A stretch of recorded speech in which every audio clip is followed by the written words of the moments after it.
Persatu dari Jember, kanal informasi dan inspirasi. Selamat siang pendengar Persatu. Semoga siang hari ini Anda masih tetap bersemangat untuk beraktivitas. Dan pendengar, Anda ikuti Dialog ala Dokter terkait dengan deteksi dini kanker paru bersama saya, Haryo Kukuh. Pada tanggal 1 Agustus kemarin kita memperingati World Lung Cancer Day atau Hari Kanker Paru Sedunia. Bukan tanpa alasan, peringatan ini untuk meningkatkan kesadaran tentang kanker, serta mendorong pencegahan, deteksi dini, dan pengobatannya. Sesuai dengan topik kita kali ini, telah hadir di studio Persatu, ada Dr. Wahyu Agung Purnomo, SPP. Selamat pagi, dokter. Selamat pagi. Kabar baik? Alhamdulillah baik. Alhamdulillah. Sebagai seorang spesialis pulmonologi atau dokter spesialis paru-paru dan pernafasan ini, dokter, bagaimana harapan Anda dalam peringatan World Lung Cancer Day tahun ini? Ya, untuk tema World Lung Cancer Day 2025 lebih menekankan pada suatu upaya untuk bisa kita mendeteksi dini kanker paru, dan pelayanan ini bisa dirasakan oleh semua lapisan masyarakat. Tujuannya supaya ketika kita mendapati seorang penderita kanker paru, maka masih bisa ada upaya yang bisa kita lakukan. Terutama untuk stadium-stadium yang masih awal, itu masih banyak modalitas yang bisa kita lakukan. Hal ini memotong fenomena yang ada bahwa kanker paru seringkali didapatkan sudah pada kondisi stadium lanjut, seperti itu. Oke, baik. Seperti yang kita ketahui bahwasanya kanker paru ini merupakan penyakit serius ya, tidak bisa diremehkan ini, dokter. Dan memahami faktor risikonya juga sangat penting tentunya. Betul sekali. Apa saja faktor risiko utama kanker paru tadi? Ya. Kanker paru itu sendiri secara global, ini saya sampaikan dulu besarnya masalah bahwa kenapa kita harus mewaspadai salah satu penyakit di paru ini, karena satu, angka kejadiannya masih cukup tinggi. Ini merupakan salah satu penyumbang angka kematian di dunia, terutama karena penyebab kanker, malah nomor 1 di dunia. Kemudian di Indonesia nomor 3, dan ini tidak bisa dianggap enteng. Oleh karena itu kita berupaya supaya bisa mendeteksi sejak awal. Untuk faktor risikonya sendiri, kanker paru ini tidak serta-merta langsung muncul, tapi ada beberapa hal yang harus kita ketahui bersama, bahwa yang paling utama rokok. Rokok. Betul sekali. Baik. Kemudian ada beberapa hal yang lain, secara genetik atau faktor keturunan juga sangat berperan sekali. Kemudian yang tidak kalah penting adalah faktor lingkungan, baik itu lingkungan tempat huni kita maupun lingkungan tempat bekerja kita. Itu juga merupakan salah satu penyebab atau menjadi satu faktor resikonya. Kalau di dunia medis, mungkin di dunia barat sudah sangat familiar sekali tentang radon, kemudian asbes, yang mungkin di Indonesia masih belum familiar. Nah, ini dua zat ini yang seringkali harus kita waspadai selain rokok. Karena setelah diteliti ternyata dua zat ini juga menjadi penyumbang atau menjadi faktor resiko yang bisa menyebabkan kanker paru. Oke, baik. Ada radon dan asbes. Zat seperti ini bisa kita temui di mana sebenarnya? Bisa ditemui. Jadi kalau di luar negeri seringkali ini dilakukan pemeriksaan sebelum mereka membangun tempat huni. Radon, dia memeriksa kadar radon dalam tanahnya. Seperti itu. Jadi diperiksa dulu apakah konsentrasi radonnya tinggi atau tidak. Kemudian berikutnya asbes. Asbes ini sangat dekat sekali dengan kita. Seperti namanya familiar kan, sudah asbes ya. Maka ini terkait dengan mungkin pekerjaan sebagai mungkin kuli bangunan, kemudian bekerja di bengkel dan lain-lain. Juga yang alat-alatnya atau bahan-bahannya terbuat dari asbes, ini juga bisa menjadi faktor resiko. Baik. Ternyata banyak faktor ya. Betul sekali. Dan ini akan kita coba bedah satu persatu. Siap. Kita coba ulik yang ini mungkin yang paling umum di kalangan masyarakat terkait dengan kegiatan merokok. Nah, ini seperti yang tadi disampaikan, bahwasanya ini adalah faktor risiko utama yang paling dikenal. Betul. Bagaimana merokok ini berkontribusi pada perkembangan kanker paru? Ya.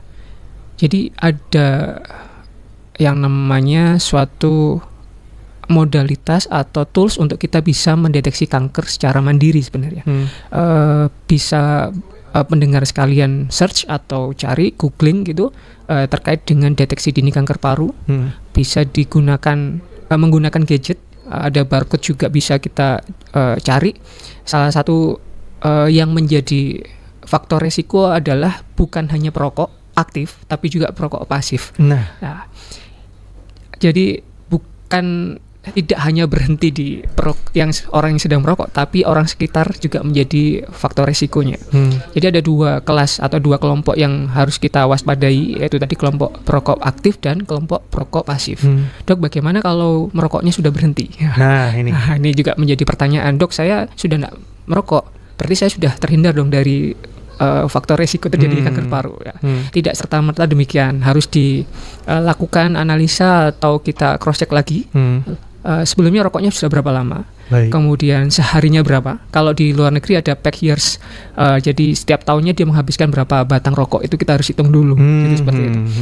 Jadi intinya kalau di screening itu disebutkan bahwa ya boleh berhenti merokok, tapi kurang dari 15 tahun itu bisa juga menjadi faktor resikonya.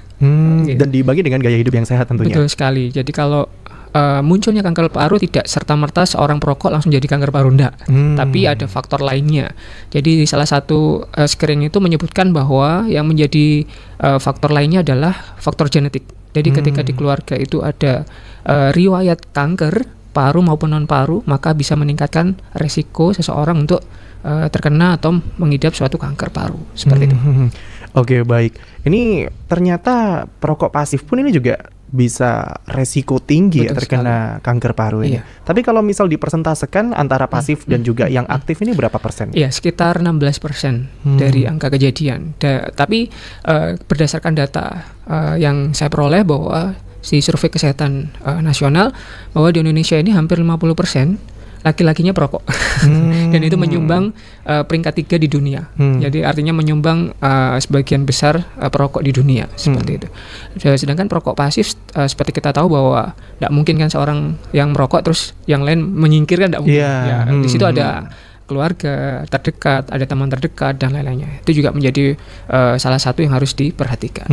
Gitu sih. Yang secara tidak sadar dan tidak sengaja akhirnya ya terpapar ya dari asap rokok itu tadi. Betul sekali. Dan berdasarkan data juga bahwa secara logika bahwa harusnya sih pengidap kanker paru laki-laki kan, Dok, karena kan yang merokok laki-laki.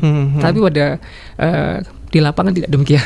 Jadi wanita juga banyak yang menderita kanker paru dan bisa menjadi salah satu faktornya adalah dia sebagai perokok pasif. Oke, baik. Ini mungkin ada semacam awareness untuk kelompok-kelompok rentan. Contohnya seperti bayi. Nah, ini kan seringkali banyak kasus yang mana ini bayi sampai ada yang meninggal dunia karena ayahnya perokok aktif. Iya. Jadi memang berbicara tentang kanker paru maka tidak bisa meninggalkan yang namanya rokok. Jadi harus memang kita bahas terkait dengan upaya untuk berhenti merokok. Jadi salah satu kelompok usia yang rentan adalah balita, lansia, seperti itu.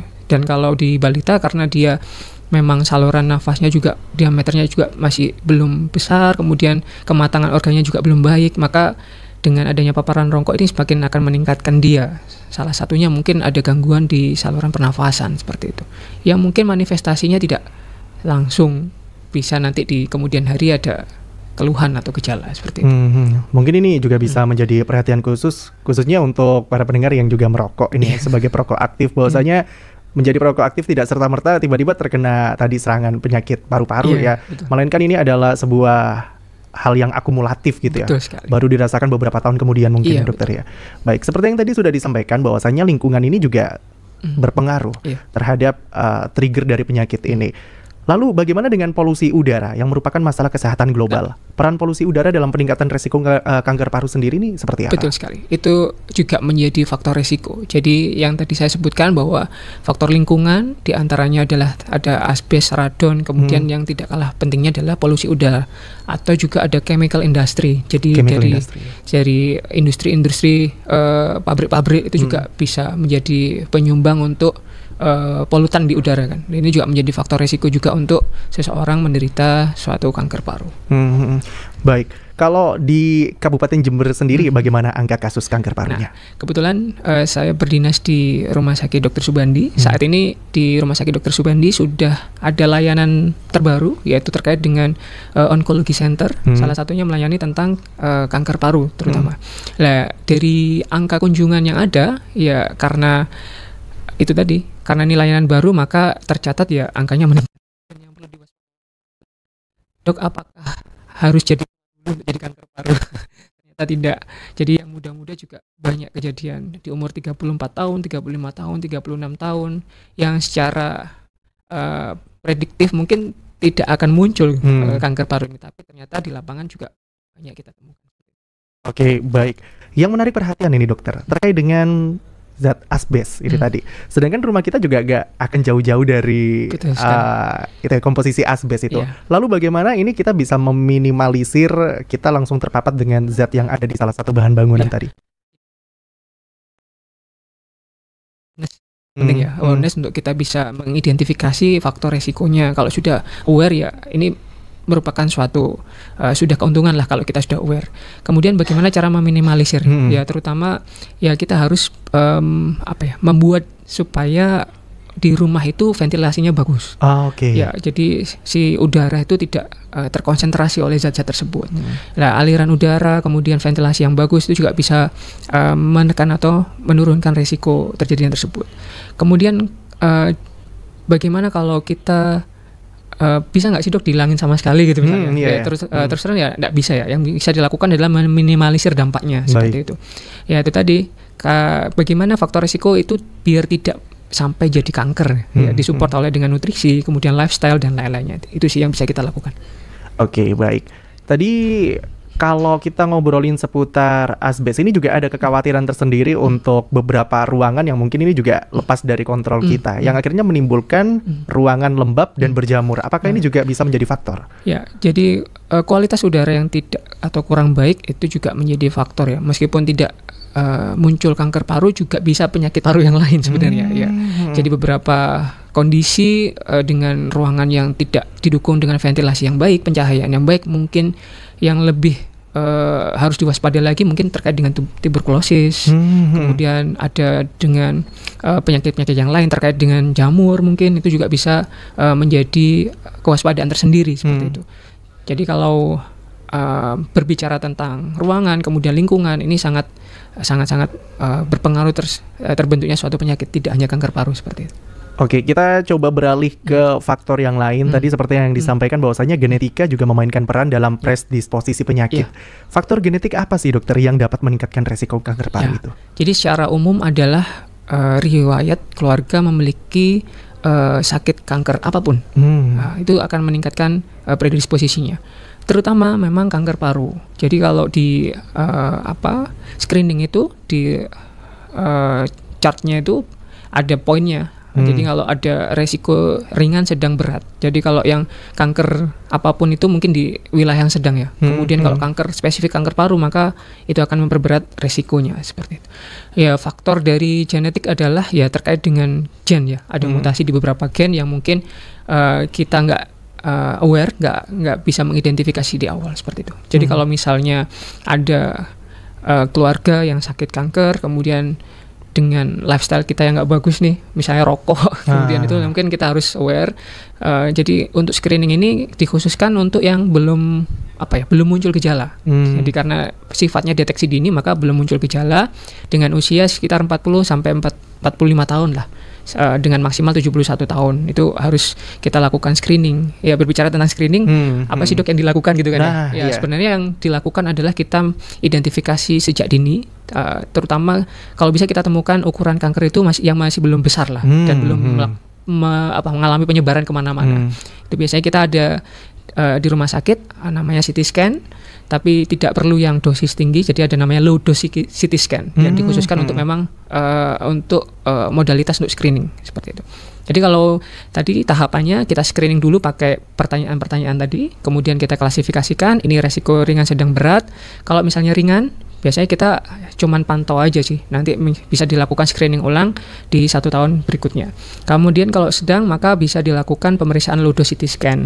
Kemudian kalau berat ya sudah langsung dirujuk ke dokter spesialis terkait, terutama yang concern terhadap onkologi toraks dan lain-lainnya seperti itu. Oke, baik. Menanggapi dari apa yang Anda sampaikan sebelumnya, deteksi dini kan juga sangat bergantung pada pengenalan gejala awal ya dokter ya. Betul sekali. Apa saja gejala umum kanker paru pada stadium awal? Baik. Jadi kanker paru ini agak sedikit unik ya, karena seringkali pasien datang itu bukan karena gejala di kanker parunya, tapi gejala penyebarannya. Ini kalau sudah stadium lanjut, misalnya tiba-tiba patah tulang, misalnya tiba-tiba nyeri kepala, ternyata dilakukan pemeriksaan secara radiologis ada suatu penyebaran. Nah, kanker paru ini unik sekali karena dia munculnya itu karena gejala-gejala penyebarannya. Nah, ini terkait dengan yang fase lanjut. Kalau yang sudah stadium lanjut seperti itu. Tapi kalau stadium dini, ya terus terang kenapa ini hal yang sulit kita lakukan kalau kita tidak aware, ya karena untuk stadium dini itu tidak ada gejala yang khusus gitu. Kadang orang akan memikirkan itu suatu hal yang biasa, misalnya batuk-batuk biasa, kemudian nyeri dada yang hilang timbul seperti itu. Ya, tapi untuk kondisi tertentu kalau sudah menimbulkan suatu gejala, sesak, batuk darah dan lain-lain, maka bisa jadi itu sudah suatu yang agak telat lah seperti itu. Jadi maka itu untuk deteksi dini itu kita pakai faktor kriteria, yaitu faktor usia, kemudian faktor rokok, faktor riwayat genetik, faktor pekerjaan, paparan terhadap polusi dan zat-zat yang bersifat karsinogen itu. Itu maka seringkali gejalanya ya sifatnya lebih ringan ya, karena ini deteksi belum muncul gejala. Tapi kalau sudah timbul gejala dan arahnya ke sudah berat, maka ya enggak masalah, tetap harus memeriksakan diri. Tapi ya itu tadi, kita harus menentukan stadiumnya. Kalau sudah seperti ini biasanya stadium sudah enggak di awal ya. Sudah stadium 3 atau stadium 4 seperti itu sih. Baik. Iya. Dalam kan vertigo, yang vertigo niku sering semaput napa niku gejala napa umur napa niku gitu. Nggih Bu Yaya. Nggih. Lah wonten benjolan wonten madaran niku, yen pun kumat menika abu kados atos ngoten nggih, bebek menika nggih. Nanging mboten sakit yen mboten sakit. Pendet nggih. Namung kringgingan yen badhe kumat menika. Oh, ngoten nggih. Nggih sampun ngoten kemawon. Matur sembah nuwun sak sami-sami. Monggo rumiyin. Assalamualaikum. Waalaikumsalam warahmatullahi wabarakatuh. Ini dari Bu Yaya di Kalisat. Mungkin ini sedikit menyimpang atau mungkin masih ada relevansinya ini dengan kanker paru. Dan tadi ada keluhan berupa benjolan di perut tadi katanya. Tidak sakit, tapi apakah ini berbahaya gitu dengan vertigo tadi juga ini? Ya siap. Ini saya coba untuk menjawab sesuai dengan konteks pertanyaan ya Mas.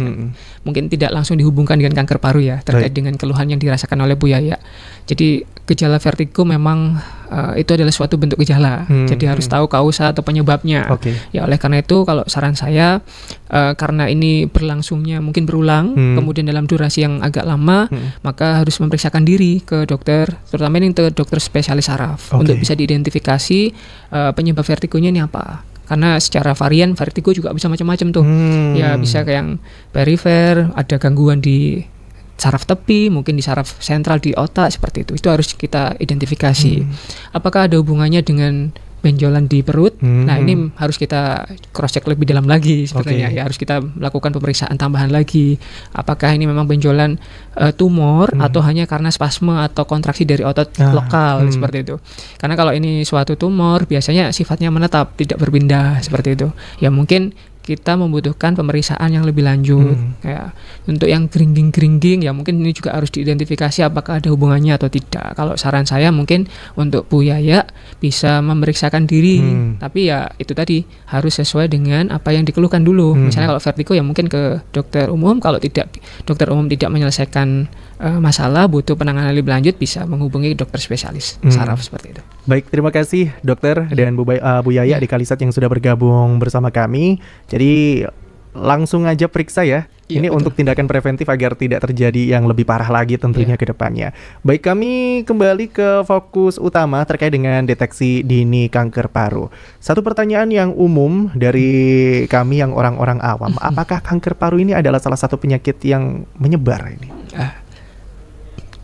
Jadi menular ya mungkin Mas. Ya, menular, menyebar.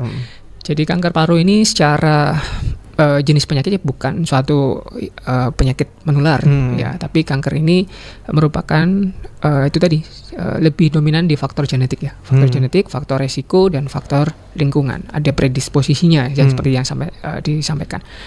Untuk menyebarnya sendiri itu lebih ke karakter kanker. Jadi kita sebelum ngomong jauh tentang kanker, sebenarnya tumor itu ada 2 jenis, Mas. Jadi ada tumor jinak, ada tumor ganas. Begitu kita bicara tentang kanker, maka yang kita bicarakan adalah tumor ganas. Nah, karakter dari tumor ganas adalah satu, dia sifatnya destruktif, jadi merusak di lokal.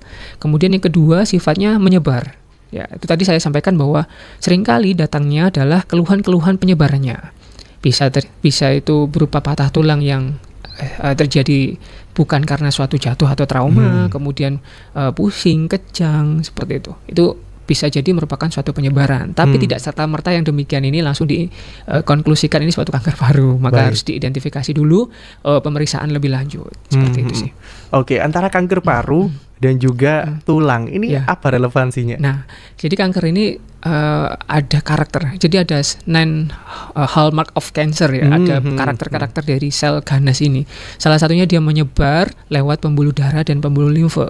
Seperti kita tahu tulang itu kan bukan hanya sekedar tulang saja ya. Jadi dia butuh nutrisi. Nutrisi disuplai oleh darah. Nah, si kanker ini jalan-jalan tuh menyebarnya lewat darah, dari darah kemudian juga ke kelenjar limfe, bisa jadi ke organ-organ tertentu.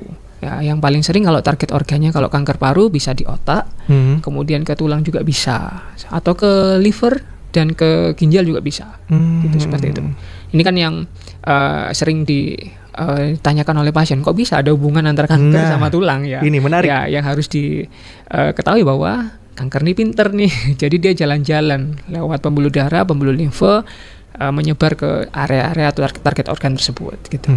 Apakah seluruh tulang di tubuh kita atau mungkin tulang di bagian dada saja ini? Yang paling tidak ada spesifikasinya, tapi yang paling sering kita dapatkan itu tulang rusuk bisa jadi. Bahaya kalau tulang rusuk ini, dokter. Destruktif, sifatnya kayak destruksi gitu. Kemudian mungkin di tulang panjang, di paha juga bisa tiba-tiba dia fraktur atau patah. Ya, seperti itu. Itu juga bisa. Namanya suatu penyebaran, maka biasanya kita sebut dengan metastasis bone disease. Jadi suatu kelainan di tulang atau suatu abnormalitas di tulang karena suatu penyebaran dari kanker primernya atau kanker utamanya. Dan yang sering kali setelah ditelusur, loh ini bukan kanker yang tulang nih. Oh, ternyata ini adalah suatu penyebaran dari kanker di parunya. Nah, itu paling sering namanya incidental finding ya. Jadi penemuan yang kita nggak duga-duga nih. Karena juga pasien pun mungkin nggak ngerasa nih, saya nggak batuk darah, saya nggak ada gangguan di respirasi, tapi tiba-tiba saya didiagnosis kanker paru. Kok bisa ya? Seperti itu kan. Nah, ini secara logika orang awam kan seperti ini ya. Tapi kebanyakan di lapangan seperti itu.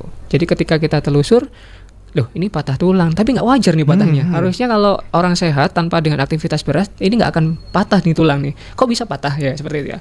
Ternyata setelah ditelusur, mungkin kita lakukan screening. Kalau di IGD mungkin di foto ronsen dada ya, ronsen dada, mungkin ada massa atau tumor, ada benjolan di situ. Ternyata dilakukan pemeriksaan lebih lanjut, melakukan CT scan, lah ternyata dari sini nih awalnya penyebarannya gitu, seperti itu. Dokter mohon izin, kita tadi sudah banyak hal yang disampaikan terkait dengan tindakan pencegahan atau tindakan preventif agar kanker paru ini tidak semakin menyebar dan mengakibatkan stadium yang sudah tidak bisa tertolong ya maksudnya. Kita coba menuju ke kemungkinan terburuk ini, dokter. Tadi sempat kita obrolkan di sesi jeda bagaimana terkait dengan pasien yang sudah menjajaki di stadium akhir. Bagaimana harapan hidup dan tingkat survivalnya? Jadi berbicara tentang kanker paru, maka ada beberapa option terapi atau pengobatan yang bisa kita berikan modalitasnya. Modalitas pengobatan ini tentunya ada kaitannya dengan stadium saat kita diagnosis, seperti itu. Di antaranya kalau di kanker paru ada tindakan pembedahan. Kalau itu memang kita temukan di stadium awal. Kemudian ada yang namanya kemoterapi sistemik. Jadi kita berikan obat sitostatika yang mematikan sel-sel yang aktif bertumbuh. Kemudian juga ada yang terbaru, ini update juga, karena kanker paru ini terus berkembang sekali terkait dengan pengobatannya. Kita ada yang namanya targeted therapy atau terapi target. Jadi hanya menargetkan pada gen yang mengalami suatu mutasi yang menyebabkan terjadinya suatu kanker, seperti itu. Lebih spesifik lah, seperti itu. Dan ada yang namanya imunoterapi. Imunoterapi itu pakai cara untuk memodulasi respon imun kita untuk bisa memerangi si kanker itu tadi. Dok, gimana penanganan untuk yang ditemukannya sudah stadium lanjut seperti itu ya. Kita sebut dengan konsep pengobatan paliatif sebenarnya. Jadi konsep pengobatan paliatif adalah pengobatan yang tujukan untuk kita mengurangi gejala dan keluhan di akhir hayat seorang penderita kanker paru seperti itu. Jadi kita permudah, kemudian kita kurangi keluhannya seperti itu. Jika seseorang penderita kanker paru itu masih bisa kita berikan terapi-terapi yang untuk bisa setidaknya memperpanjang harapan hidupnya lah seperti itu. Salah satu modalitasnya mungkin kemoterapi sistemik dan lain-lainnya. Dan tentu saja tidak kalah penting adalah lifestyle, support dan dukungan dari keluarga juga sangat penting sekali untuk proses proses penanganan dari kanker paru yang sudah di stadium lanjut seperti itu sih. Dari statement barusan kami yakin banyak yang panik termasuk saya. Siap. Yang mana akhirnya kedepannya akan sibuk untuk self-diagnose. Ini apakah saya juga termasuk orang yang rentan terhadap penyakit ini? Lalu bagaimana ini dokter? Membedakan gejala kanker paru dari penyakit pernafasan lain yang tentunya sangat penting untuk diagnosis yang tepat. Baik. Jadi berbicara tentang self-diagnose, sebenarnya kita sudah ada modalitasnya untuk kita melakukan self-screening namanya. Itu di situ ada mungkin dari Google, jadi ada organisasi nasional. Terus kebetulan saya juga tergabung di organisasi yang Perkumpulan Onkologi Thorax Indonesia dan Perkumpulan Dokter Paru Indonesia itu menyiapkan suatu assessment, self-assessment untuk bisa self-diagnose seperti yang Mas Aryo sampaikan tadi. Jadi ada sistem scoringnya Mas. Jadi ada sistem scoringnya ketika seperti saya sampaikan di awal, ketika itu skornya masuk di klasifikasi resiko ringan, sedang atau berat. Kalau ringan tadi seperti yang saya sampaikan bisa melakukan reassessment 1 tahun berikutnya. Kalau sedang bisa mulai untuk memikirkan pemeriksaan yang namanya low dose CT scan. Jadi CT scan yang dosis rendah seperti itu. Kemudian kalau berat bagaimana dok? Ya tetap menjalani pemeriksaan itu untuk diagnostik langsung di kanker parunya. Tentu saja dengan ahlinya yang sudah kompeten. Ya ada dokter spesialis paru dengan kompetensi khusus di bidang onkologi seperti itu. Oke, terkait dengan screening atau foto ronsen. Iya.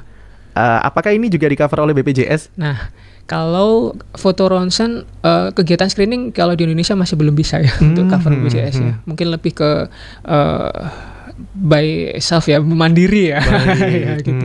Jadi kalau mungkin ke depan akan sudah dimulai digaungkan, tapi belum bisa diaplikasikan untuk secara umum ya. Tapi di beberapa di organisasi kita sudah mulai menggaungkan, sudah men-sounding untuk ke BPJS untuk bisa mengakomodir kebutuhan dari masyarakat terkait dengan proses screening ini tadi. Tapi tidak bisa digeneralisir ya, mungkin ya untuk faktor-faktor resiko tinggi mungkin ya, sedang atau berat itu baru kita bisa lakukan screening gitu, untuk memeriksakan diri. Tapi kalau yang secara awam, secara umum ya harus kita pilah-pilah kasusnya seperti itu. Ya tentunya harapan kita bersama semoga ini bisa tereksekusi dengan baik ya, bisa terakomodir untuk semuanya gitu. Betul sekali. Seringkali kita dapati dokter di lingkungan atau di sekitar kita, entah itu kerabat, teman atau mungkin waktu wudhu, ini ada bapak-bapak yang batuknya ini luar biasa ini dokter. Nah batuk kronis ini juga seringkali diabaikan, cuma batuk biasa gitu. Apakah batuk kronis ini juga tanda dari kanker paru? Ya, jadi kanker paru sendiri memang seperti yang saya bilang ya, ada gejala yang memang respirasi terkait dengan pernafasan, entah itu batuk kronis, batuk darah, kemudian ada nyeri dada, sesak nafas dan lain-lain. Kemudian ada gejala-gejala konstitusional, misalnya tubuh tambah kurus, nafsu makan berkurang, kelemahan, artinya stamina berkurang. Kemudian ada tanda-tanda metastasis atau penyebarannya. Mungkin di tulang ada nyeri-nyeri, kemudian bisa jadi di kepala mungkin pusing-pusing, itu seperti itu. Secara general seperti itu, dibagi menjadi respirasi, ada gejala konstitusional dan gejala metastasik atau penyebarannya. Nah, untuk terkait dengan batuk-batuk kronis apakah memang pasti itu kanker? Ya, itu tidak serta-merta demikian. Kalau kebanyakan perokok ini ada 2 penyakit yang sering kali, bukan hanya 2 sih, tapi yang paling sering kita dapatkan adalah selain kanker paru adalah PPOK. Jadi penyakit paru obstruktif kronis. Ya, itu yang sering kali mungkin diabaikan ya oleh perokok. Mungkin saat itu dia tidak batuk saat dia merokok ya, tapi di usia senjanya yang dia sudah berhenti merokok tapi baru 5 tahun yang akunya, tapi rokoknya sudah 40 tahun. Omikron. Jadi manifestasinya bisa itu tadi batuk, sesak, dahak biasanya. Dahaknya banyak banget itu mungkin karakter orang dengan PPOK. Demikian. Jadi kalau PPOK karena dia sifatnya kronis progresif, ya tidak bisa balik. Beda dengan asma. Kalau asma, meskipun dia sesak, begitu kita berikan dengan atau tanpa terapi, dia bisa reversible, bisa balik tuh ke kondisi dia normal, nggak sesak. Tapi kalau PPOK karena dia sifatnya kronik progresif, maka tidak ada yang namanya dia kembali terus tidak sesak. Tapi yang bisa kita lakukan adalah optimalisasi dari fungsi di parunya. Jadi biasanya kita juga periksa fungsi parunya dulu nih. Terkait dengan fungsi parunya, karena secara normal seseorang itu bertambah usia maka fungsi paru juga akan turun. Apalagi ditambah dengan faktor rokok tuh. Nah itu bisa degradasinya bisa semakin besar tuh penurunan fungsi parunya. Ya itu tadi karena di PPOK itu sifatnya kronik progresif, maka selain dia ada gejala itu disertai dengan penurunan fungsi dari parunya. Gitu. Maka itu tidak bisa terapi dengan seminggu 2 minggu tuh orang bisa sehat. Maka kita harus yang namanya manajemen terapi untuk pasien-pasien dengan PPOK. Jadi jangka panjang terapinya. Masih sejalan dengan pertanyaan sebelumnya ini dokter, mengetahui kapan harus mencari bantuan medis yang tentunya sangat penting, kapan ini orang harus memeriksakan diri ke dokter karena batuk persisten? Siap. Jadi batasnya adalah di 2 minggu. Ketika kita batuk 2 minggu, maka harus aware segera memeriksakan diri. Karena ada banyak diferensial diagnosis. Jadi kemungkinan diagnosisnya itu masih banyak. Bisa itu karena suatu infeksi yang di Indonesia ini masih banyak sekali kasusnya, TBC juga bisa, atau karena suatu hal yang lain. Maka warningnya adalah ketika kita berusaha untuk, biasa orang batuk kan nggak langsung berobat ke dokter ya, biasanya beli obat di apotek atau di warung sendiri ya. Nggak masalah, memang culture-nya seperti itu ya. Tapi ketika batuknya itu sudah lebih dari 2 minggu, maka segera periksakan diri. Kita harus pastikan diagnosis dari gejalanya itu apa. Baik, sebenarnya banyak sekali pertanyaan terkait dengan deteksi dini kanker paru dan banyak hal yang perlu diulik. Namun sebelumnya terima kasih banyak atas informasinya. Semoga ini menjadi hal yang bermanfaat untuk kita semua, tentunya menjadi langkah mitigasi atau langkah preventif agar kita juga bisa semakin menggaungkan hidup sehat. Pendengar Pro 1. Sebelum kita akhiri perjumpaan kita di siang hari ini, dokter, apa yang perlu disampaikan terkait dengan apa saja mungkin tindakan-tindakan agar kita tidak terkena kanker paru? Jadi setelah mendengar informasi ini tidak perlu cemas, tidak perlu overthinking untuk yang terjadi pada diri kita. Yang paling penting adalah salah satunya adalah menghindari faktor resikonya.